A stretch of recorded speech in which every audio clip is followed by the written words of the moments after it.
Hi friends, welcome to my channel. Ahalya Shravya నందుల పెళ్లి జరిపిస్తానని మాట ఇవ్వగానే గౌతమ్ బాధగా అహల్య దగ్గరికి వచ్చి అలా మాట ఇచ్చారేంటండి, ఈ పెళ్లి జరిపించడం ఎలా అని అడుగుతూ నాకు తెలియదండి, కానీ పెళ్లి జరిగి తీరాలి.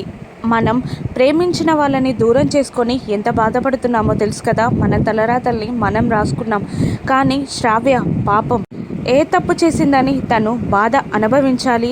మీకు నందు కళ్ళలో కోపం కనబడుతుందే తప్ప ప్రాణాలు తీసుకుంటానంటున్న శ్రావ్య ప్రేమ మీరు అర్థం చేసుకోలేకపోతున్నారు. ఎలాగైనా చేసి వాళ్ళని మనం కలపాలి అని అంటూ ఉంటుంది అహల్య నందు గూర్చి ఆలోచిస్తూ గౌతమ్తో. అప్పుడు గౌతమ్, అది కాదండి, నేను అతిథిని పెళ్లి చేసుకుంటేనే తప్ప నందు శ్రావ్యని పెళ్లి చేసుకోను అంటున్నాడు. ఇప్పుడు ఎలా మార్చడం అని అంటూ ఉండగా, నాకు అదంతా తెలీదు, ఎలాగైనా వాళ్ళిద్దరిని కలిపి తీరాలి అని అంటూ ఉంటుంది అహల్య. మీకు ఒక మంచి కుటుంబాన్ని అందిస్తానని తీసుకొచ్చాను.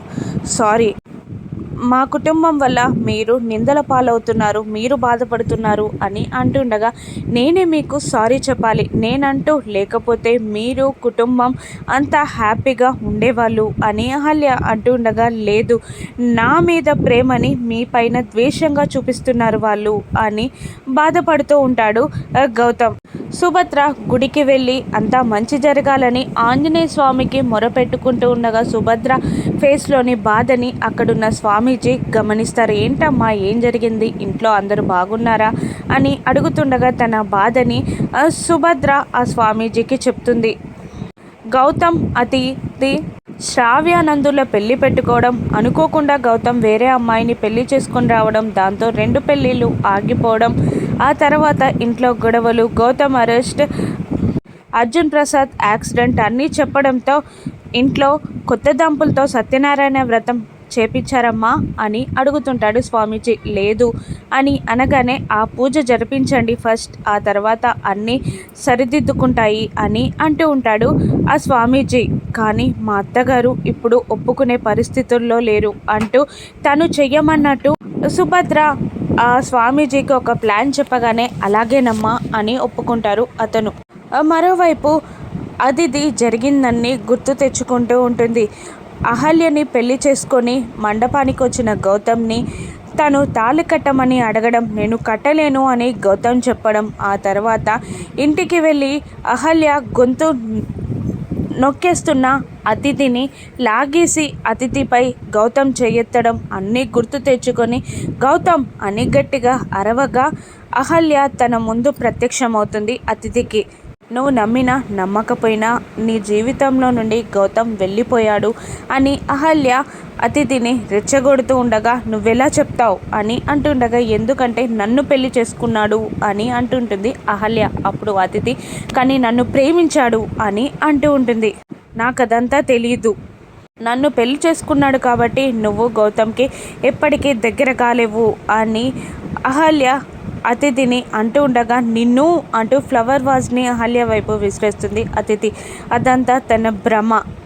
డిప్రెషన్లోకి వెళ్ళి అన్నీ విసిరేస్తూ ఉండగా నందు యామిని అతిథి వాళ్ళ నాన్నగారు చుట్టూ చేరి కంట్రోల్ చేయడానికి ట్రై చేస్తుండగా అతిథి కోపంగా రూమ్లోకి వెళ్ళి చాక్ పట్టుకొని, అహల్య నిన్ను అని అంటూ ఉంటుంది.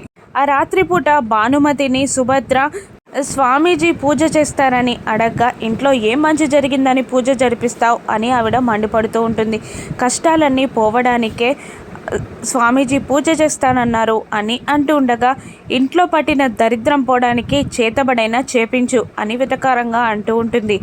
సరే అని ఆవిడ వెళ్ళి తెల్లవారగానే సత్యనారాయణ స్వామికి వ్రతానికి కావలసిన ఏర్పాట్లన్నీ చేస్తూ ఉంటుంది. అహల్య గౌతమ్లని జంటగా పూజలో కూర్చోవాలని సుభద్ర అహల్యకి చెప్పడంతో చక్కగా చీర కట్టుకొని రెడీ అవుతుంది అహల్య. టెన్షన్ పడుతూ ఉంటుంది.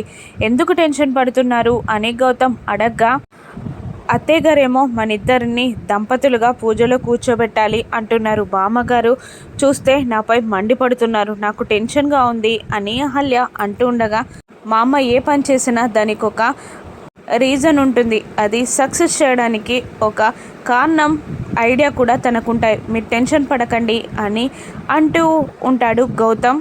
అహల్యని స్వామి వారి పూజకి అన్ని ఏర్పాట్లు చేసి సత్యనారాయణ స్వామి ఫోటోని మండపంలో పెట్టగానే భానుమతికి, అనామికకి, పార్థికి డౌట్ వస్తూ ఉంటుంది.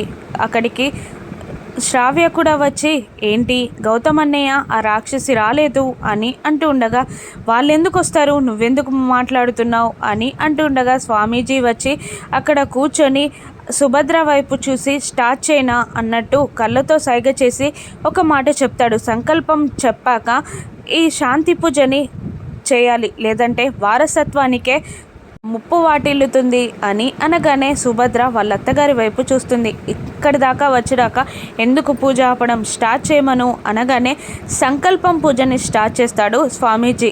ఇక యామిని అతిథికి టిఫిన్ తీసుకెళ్తూ ఉండగా వాళ్ళ భర్త అతిథిపై కొప్పడకు అని యామినికి చెప్తుండగా అలాగే అంటూ టిఫిన్ తీసుకొని రూమ్లోకి వెళ్తుంది యామిని. అక్కడ అతిథి పరిస్థితి ఏంటి, సంకల్పం చెప్పిన సత్యనారాయణ స్వామి వ్రతాన్ని గౌతమ్, అహల్యలు జంటగా పూర్తి చేయగలరా? రాను ఎపిసోడ్స్లో చూద్దాం. Thank you for watching.